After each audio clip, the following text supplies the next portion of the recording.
अस्सलाम वालेकुम फ्रेंड्स, उम्मीद है आप सब खैरियत से होंगे। आज मैं आपको बताऊंगी आपका पासपोर्ट फ़्रेश है तो आप उस पर किस तरह से वीज़ा हासिल कर सकते हैं। फ़्रेश पासपोर्ट पर वीज़ा हासिल करना कोई बहुत मुश्किल या नामुमकिन बात नहीं है। ऐसे अफराद जिनके पासपोर्ट बहुत से वीज़े लगे हुए होते हैं, जब वो पहली बार वीज़ा अप्लाई करते हैं उनका पासपोर्ट भी फ़्रेश होता है। ऐसा हरगिज़ नहीं है कि फ़्रेश पासपोर्ट है तो वीज़ा ही नहीं लगेगा। अगर आपका पासपोर्ट फ़्रेश है और आप उस पर शेंगेन वीज़ा लगवाना चाहते हैं तो आपको थोड़ी मेहनत करनी पड़ती है, क्योंकि हर चीज़ आसान नहीं होती। सब कुछ हासिल करने के लिए थोड़ी मेहनत दरकार होती है। एक सोच जो आपके जहन में बैठ गई है कि आपका फ़लाँ मामू चचा वीज़ा भेज देगा, तब तक आप कुछ नहीं कर सकेंगे। आपको अपनी ये सोच बदलनी होगी, बल्कि ख़ुद अपने और ज़ोर बाजू पर वीज़ा हासिल करने के लिए मेहनत करनी होगी। दुनिया में जितने भी कामयाब लोग हैं, अगर उनकी हिस्ट्री देखी जाए तो उन्होंने भी किसी मुकाम पर पहुंचने के लिए बहुत जद्दोजहद की है। एक मिसाल हमारे सामने KFC की है। वो इंसान जिसकी KFC के बाहर तस्वीर लगी हुई होती है, उस इंसान को कामयाब बिजनेसमैन बनने के लिए बहुत मेहनत करनी पड़ी। शुरू में बहुत सी नाकामियों का सामना करना पड़ा, आखिर में तवील जद्दोजहद के बाद कामयाबी हासिल की और अब दुनिया के कोने कोने में KFC की शाखें मौजूद हैं। अगर आप वीज़ा हासिल करना चाहते हैं तो सबसे पहली चीज़ जो आपने करनी है वो है प्लानिंग, क्योंकि प्लानिंग करने से ही वीज़े का हसूल मुमकिन हो सकता है। मैं किसी की नहीं, अपनी ख़ुद की ही बात कर लेती हूँ। शुरू में जब मैं इंग्लैंड आई तो मेरा पासपोर्ट भी फ़्रेश था और मेरी उम्र तकरीबन 24 साल थी। शुरू में जब मैंने वीज़ा अप्लाई किया तो वीज़ा रिजेक्ट हो गया। मेरी गलती ये थी कि मैंने सोचा वीज़ा अप्लाई करूं और किसी को पैसे दे दूं, वीज़ा मिल जाएगा। लेकिन बाद में मुझे अंदाज़ा हुआ मेरी गलतफ़हमी थी, क्योंकि ऐसा बिल्कुल नहीं होता। मेरी ज़िंदगी का सबसे बड़ा तजर्बा है, दुनिया में कोई काम शॉर्टकट से नहीं होता। मैंने एक ट्रैवल एजेंट को फ़ोन किया, उसको पैसे दिए कि मेरा वीज़ा लगवा दें। उसने तमाम पेपर्स तैयार करवा दिए और ये सोचा कि वीज़ा 100% लग जाएगा, मगर मेरा वीज़ा रिजेक्ट हो गया। मैंने वजह पूछी, उन्होंने वीज़ा रिजेक्ट होने का कोई रीज़न नहीं बताया। फिर मैंने अपनी एक फ्रेंड से बात की और मैंने बताया कि वीज़ा अप्लाई किया और रिजेक्ट हो गया। तो उसने मुझसे पूछा, क्या तुमने पेपर्स मुकम्मल किए थे? मैंने बताया मैंने ट्रैवल एजेंट से बात की थी, उसने मेरे पेपर्स रेडी कर दिए थे। उन्होंने कहा बैंक स्टेटमेंट में, मैंने कहा बैंक स्टेटमेंट, उसमें तो कोई ख़ास कुछ नहीं था, यानी मैंने कुछ इतना ख़ास मेंशन नहीं किया। उन्होंने कहा तुम्हारा अकाउंट बैंक में है और अकाउंट में 2-4 लाख तो मौजूद होंगे। मैंने कहा हाँ। मैंने कहा हाँ, मेरे अकाउंट में इतनी रकम तो इस वक्त मौजूद है। तो उन्होंने मशवरा दिया, आपने सबसे पहले अपनी बैंक स्टेटमेंट मेंटेन करनी है। ये शो करना है कि आपका कोई बिज़नेस है या कारोबार है, और बैंक स्टेटमेंट में आपने अपनी ट्रांज़ैक्शन दिखानी है, कितने पैसे आ रहे हैं और कितने पैसे जा रहे हैं वगैरह वगैरह। अपने बैंक अकाउंट को 5-6 महीने चलाएं, तो जब आप इसे निकलवाएंगे तो वो करोड़ों की होगी। वैसे तो बैंक में 4 लाख रुपए मौजूद थे, मगर आखिर में ट्रांज़ैक्शन में कई करोड़ रुपए शो हो जाएंगे। वो इसलिए क्योंकि जब ट्रांज़ैक्शन होती रहेगी बाकायदा 6 महीने तक, तो वो आखिर में जब आप ट्रांज़ैक्शन की रसीद लेंगे तो वो आपके कुछ लाख रुपए भी करोड़ों शो करेंगे। और इससे ये होगा कि ट्रांज़ैक्शन की वजह से ये अमल जो है वो काम शुरू कर देगा और आपको विज़िटिंग कार्ड बनवाने में इसकी वजह से आसानी होगी। और पूरी प्लानिंग की आपको उसके लिए टैक्स का कार्ड भी यानी मौजूद होना चाहिए, जिसकी प्लानिंग आपने की होगी। टैक्स के पेपर्स जो हैं वो उसके साथ आपने अटैच करने होंगे, जो कि बहुत से लोग ऐसे हैं जो ये सोचते हैं कि अगर हमने टैक्स के पेपर्स अटैच किए तो उनको ये पता होता है कि उनको कोई मसला ना पेश आ जाए, और वो सोचते हैं अगर टैक्स रिटर्न फ़ाइल की तो हम FBR के सिस्टम में ना आ जाएं और हमें हर साल पैसे ना पे करने पड़ जाएं।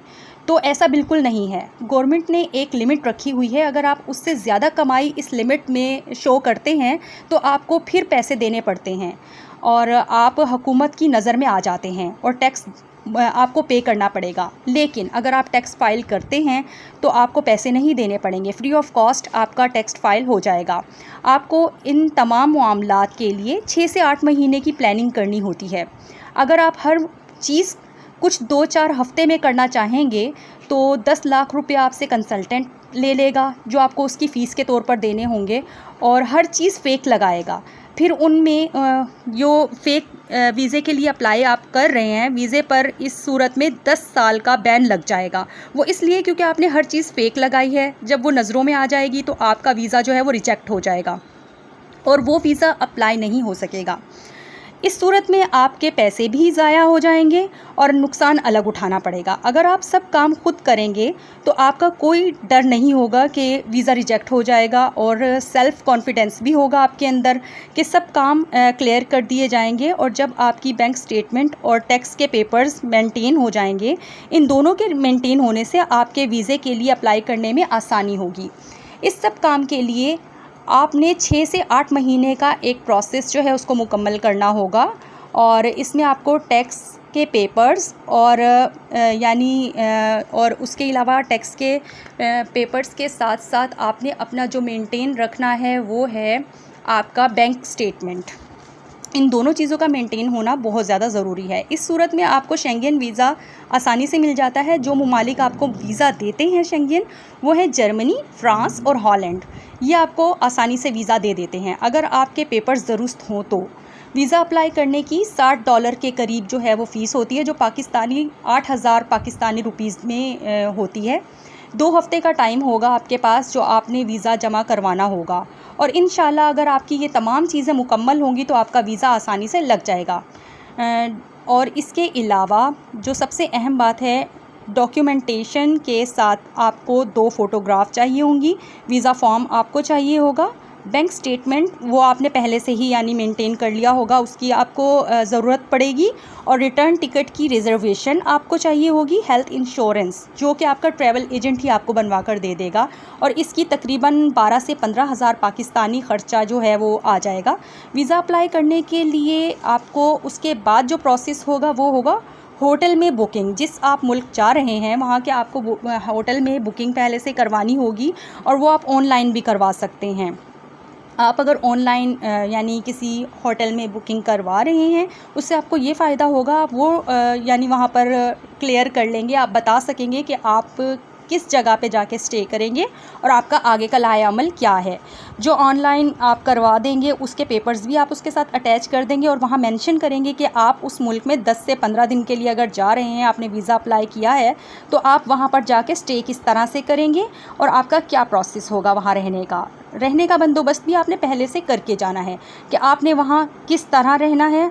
अगर कोई पेपर मुकम्मल ना हुआ तो फिर भी वीज़ा रिजेक्ट होने के पूरे इम्कानात मौजूद हैं। अगर कोई ऐसे डॉक्यूमेंटेशन आपके पास मौजूद हो जिसमें आपका मेंशन हुआ हो कि आपके पास कोई फ्लैट या प्रॉपर्टी मौजूद है, या कोई दुकान है, आपके पास कोई ज़मीन है, तो उसके भी डॉक्यूमेंट्स अगर आप वो अलहदा से लगा दें उसके साथ, तो वो भी आपको उसमें मदद देगा कि आपकी बैंक स्टेटमेंट जो कि पहले से क्लियर है उसमें ही वो शामिल हो जाएगा।